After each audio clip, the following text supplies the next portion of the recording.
واہ جی واہ، ماشاءاللہ عرفان الحق صاحب، ریاض حسین چودھری صاحب رحمۃ اللہ تعالیٰ علیہ کی بہت خوبصورت ہم بہت خوبصورت انداز میں پڑھی اور وقت کا بھی خیال رکھا، بہت شاندار آپ نے پڑھا ماشاءاللہ۔ میں گزارش کروں گا ہمارے درمیان تشریف فرما ہے قبلہ ریاض حسین چودھری صاحب رحمۃ اللہ تعالیٰ علیہ کے بہت دیرینہ ساتھی رہے، دوست رہے، محب رہے، ان کے ساتھ ان کا وقت گزرا اور بہت سی یادیں یقیناً کے پاس ہوں گی جو ہم سننا چاہیں گے۔ وقت کی مناسبت کے ساتھ آپ ان کی ایک دو یادیں ہمارے ساتھ شیئر کریں گے۔ ان کے حوالے سے اظہار خیال کے لیے میں اپنے معزز مہمان ایڈوکیٹ محترم جناب ناصر علی صاحب سے گزارش کروں گا کہ وہ مائک پر تشریف لائیں اور قبلہ ریاض حسین چودھری صاحب رحمۃ اللہ تعالیٰ علیہ کے حوالے سے اظہار خیال فرمائیں۔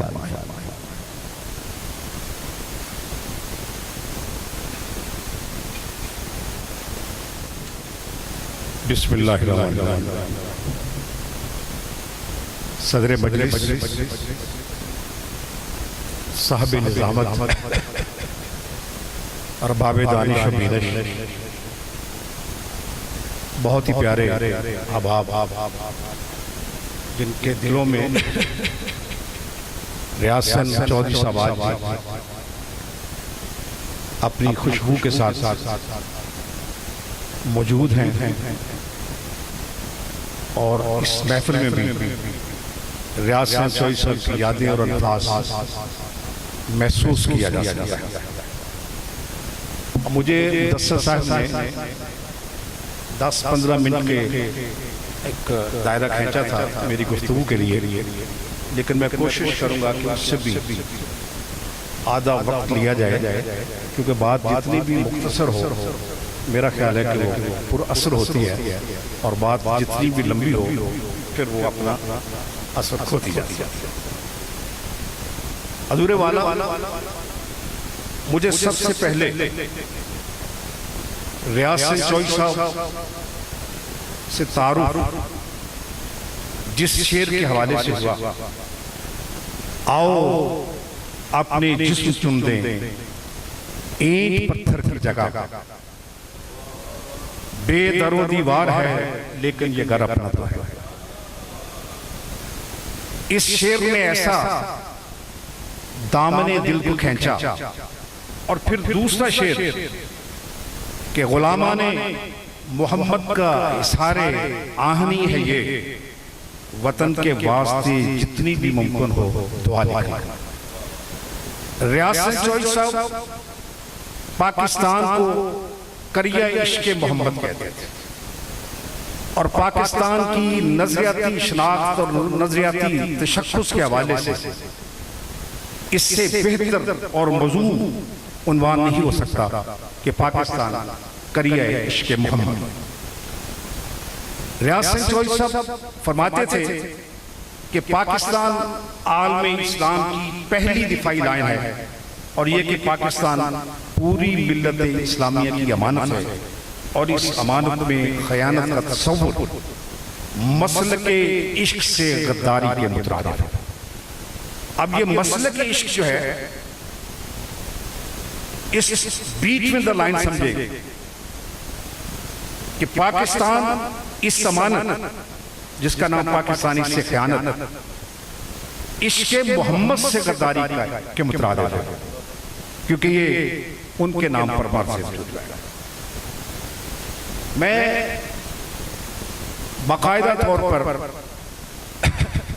کوئی مضمون، مقالہ یا مبسوط تحریر لکھ کر نہیں لایا، صرف آؤٹ لائنز۔ میں نے ریاض حسین چودھری صاحب کو جس طرح دیکھا، جس طرح محسوس کیا، جس طرح ان کی تحریروں نے میرے ذہن اور دل و دماغ پر اپنے نقوش مرتسم کیے، ان کی میں نے صرف آؤٹ لائنز لکھ کر لایا، کیونکہ میرے نزدیک محترم اسٹیٹ سیکرٹری صاحب، ریاض چودھری تقریروں کا موضوع نہیں ہے، وہ کتابوں کا موضوع۔ اس نے 23 کتابیں لکھی اور 24ویں کتاب وہ خود تھی۔ میں نے مدثر سے پوچھا کہ کتنی کتابیں لکھی، انہوں نے 23 کتابیں بتائی۔ کچھ کتابیں میرے پاس ہیں بھی، لیکن میں نے کہا کہ مدثر آپ ایک کتاب کو بھول گئے ہیں، ریاض حسین چودھری صاحب تو خود ایک کتاب تھی، اور باقی کتابیں تو اس خوبصورت کتاب کے باب ہیں جن کا نام ریاض حسین چودھری۔ اور ریاض حسین چودھری پاکستان کا مکین تھا، شہر اقبال کا وہ فخر تھا، لیکن اصل میں وہ شہر مدینہ کا ایک کبوتر تھا جو زندگی بھر پاکستان کی پاکیزہ فضاؤں میں محو پرواز رہا، کیونکہ اس کے نزدیک پاکستان کلمہ طیبہ کی بنیاد پر قائم ہونے والا خطہ عشق محمد تھا۔ ریاض حسین چودھری کی دوسری خوبی ان کے کلام کے حوالے سے کہ وہ شہر شریعت کا مکین تھا، اس لیے وہ شہر عقیدت اور شہر محبت رسول میں بھی معتبر قرار پایا۔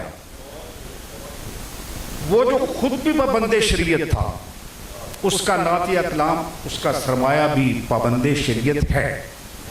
وہ عشق نبی میں، مدحت و توصیف رسول میں صلی اللہ علیہ وآلہ وسلم ہمیشہ صراط مستقیم پر رہا۔ وہ خود بھٹکا نہ اس نے اپنے قلم کو بھٹکنے دیا۔ اس کے دل و دماغ میں پیغمبر اعظم و آخر کی تعلیمات کے انوار سے روشن حروف ستائش نے شریعت کے دامن کو کبھی اپنے ہاتھ سے نہیں چھوڑا۔ ریاض حسین چودھری میری نظر میں ایک ایسا گنبد تھا جس میں نغمہ صلی اللہ ہر لمحے، ہر ساعت، ہر گھڑی گونجتا رہتا تھا۔ اس کے ہونٹوں پر جب نبی ذیشان کے لیے حرف ستائش اور مدح و توصیف کے پھول کھلتے تھے تو ان کی خوشبو نگر نگر پھیل جاتی تھی۔ نعت کہنا، نعت لکھنا، نعت سننا، نعت پڑھنا اس کے لیے شاعری نہیں عبادت تھا۔ وہ نعت کا ایسا عبادت گزار تھا کہ اس کے عہد اور عصر کے ہر سخنور نے اسے تکریم اور رشک نظر سے دیکھا اور اسے جدید اردو نعت کا امام وقت تسلیم کیا گیا۔ ریاض حسین چودھری نے نعت بھی کچھ اس انداز، اس ڈھنگ اور اس عقیدت سے لکھی کہ مجھے خود اس کا وجود بھی نعت سرکار دو عالم کا ایک جریدہ معلوم ہوتا تھا، اور مجھے اس کی باتوں سے، اس کی محفل میں بیٹھ کر دیکھو زندگی کتنی خوبصورت ہے، میں نے اس کی محفل میں بیٹھ کر دیکھا اور مجھے اس کی باتوں سے محسوس ہوتا تھا کہ ایک ایسی کیفیت مجھ پر طاری ہو جاتی کہ میں اسے دیکھ نہیں رہا بلکہ نعت کی ایک کتاب پڑھ رہا ہوں۔ ریاض حسین چودھری نعت یا شاعری میں حکمت و دانائی کا ایک مکتب تھا، ایک ادارہ تھا۔ وہ علامہ اقبال کی افکار جلیلہ کا وارث تھا۔ وہ تقوی، حلم، علم اور عمل کا خزانہ تھا۔ وہ شہر ثنائے خواجہ کا ایک معتبر ترین لہجہ تھا۔ وہ توصیف پیمبر کا ایک ٹھاٹھے مارتا ہوا سمندر تھا۔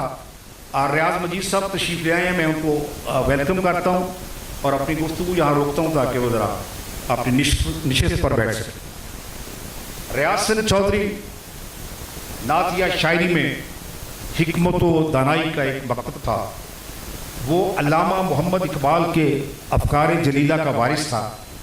وہ تقوی، حلم، علم، عمل کا خزانہ تھا۔ وہ شہر ثنائے خواجہ کا ایک معتبر ترین لہجہ تھا۔ وہ توصیف پیمبر کا ایک ٹھاٹھے مارتا ہوا سمندر تھا۔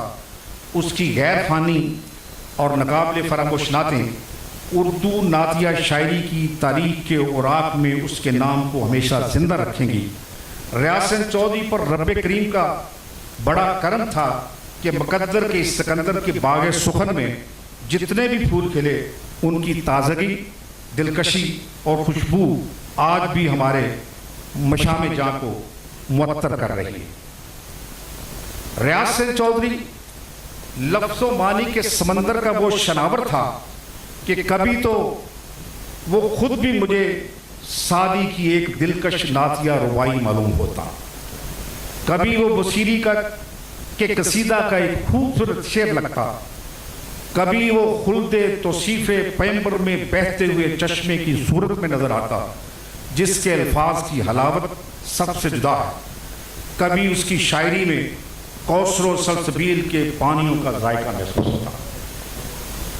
جس کے پہلے نعتیہ مجموعے کی پیشوائی حفیظ صاحب اور احمد نظیم قاسمی نے کی ہو، اس کا کلام زر معتبر کیوں نہیں ہوگا، اور جس کی عقیدتی شاعری کے تسبیح و استعارہ، یہ جو جتنے بھی الفاظ میں بولوں گا یہ مستعار ہیں خود ریاض مجید صاحب سے، اور جس کی عقیدتی شاعری کے تشبیہ و استعارہ، محاکات، تمثالوں، جذبات نگاری، خطابیہ لب و لہجہ، روانی، خوش آہنگی، لہجے کی نغمگی، جذبات کے بہاؤ اور رقت و گداز کی ستائش و تحسین عظیم محقق نعت ڈاکٹر ریاض مجید نے کی ہو، اس کی شاعری کو دبستان نو تسلیم کیوں نہیں کیا جائے گا۔